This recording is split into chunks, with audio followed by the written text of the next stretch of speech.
Chicos, welcome back to the Chicos channel.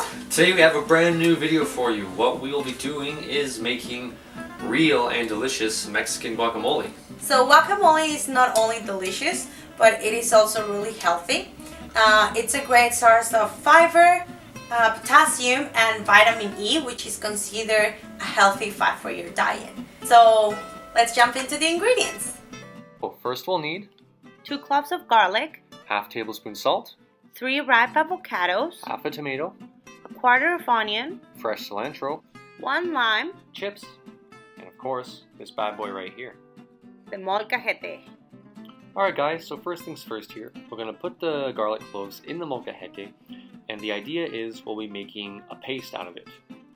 So make sure to grab the rock after that. If you don't have the rock, just grab a fork and just give her a crush. Once you got some paste action going here, put your salt in the molcajete, incorporate it in, and keep crushing till we get the nice paste in there. So while Sebastian is taking care of the crushing, we're gonna start taking care of our avocados over here. So let's bring them to the cutting board. So the proper way to cut an avocado is cut it halfway through, all the way around the avocado. Once we've done that, we're gonna twist it around and that will pop the avocado open. Now we're gonna remove the pit. To do this, we're gonna stick the knife into the pit, twist it, and pull it out.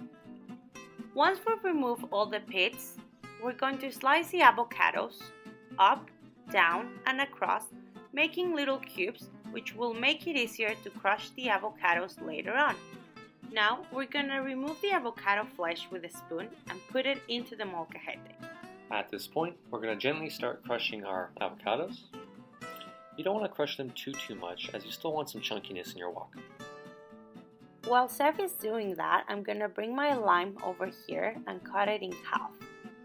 We're gonna squeeze the 2 halves of our lime into the mix. This will prevent the avocados from getting brown. Once the ingredients in the molcajete are mixed together and we've reached our desired consistency, we can start by adding the rest of the ingredients. You guys are gonna grab your tomato and cut it in half. I have this one that I previously used.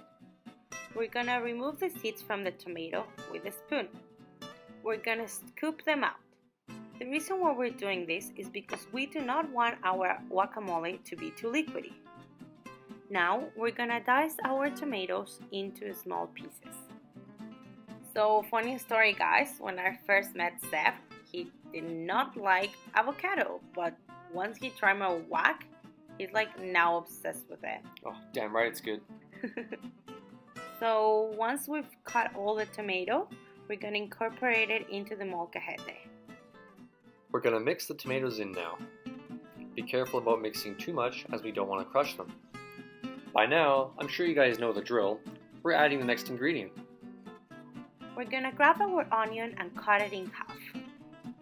Grab one of the halves and do the same as with the avocados. We're going to slice it up, down, and across, making little cubes.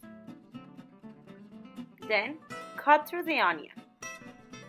And just like that, your onion is chopped.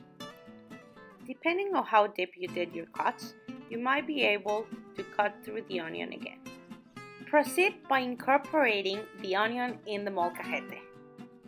Same as with the previous ingredients, mix it, but don't mix too much to squish them. And now, we'll add the last ingredient. So we have our fresh cilantro over here. What we're gonna do is that we're gonna rip it in half because we only want the leaves. Proceed to finely chop your cilantro. You don't have to do it perfectly. It just has to be chopped in small pieces. So you guys know what's next. Put the cilantro in with the rest of the ingredients. At this point, the molcajete is getting pretty full. So just grab a spoon, clean off the rock, and use that to mix from now on. So this is not traditionally used in Mexico, but it's kind of my secret ingredient, cayenne pepper. So just add a little bit to add a little bit of a spice. Not spicy, but a spice. And now just mix it. At this point, your guac is pretty much ready. You just want to taste with a chip, of course, just to make sure the saltiness is just right. So let's give it a shot. I love guacamole. Oh yeah? Oh, good. Oh yeah. It is really good, guys. Your guacamole is ready. Enjoy. Thanks for watching, guys. Hope you enjoyed the video. Hope you learned something, and I hope you enjoy the guac. So don't forget to subscribe, guys. Give us a thumbs up and comment below. Thanks, guys, for watching.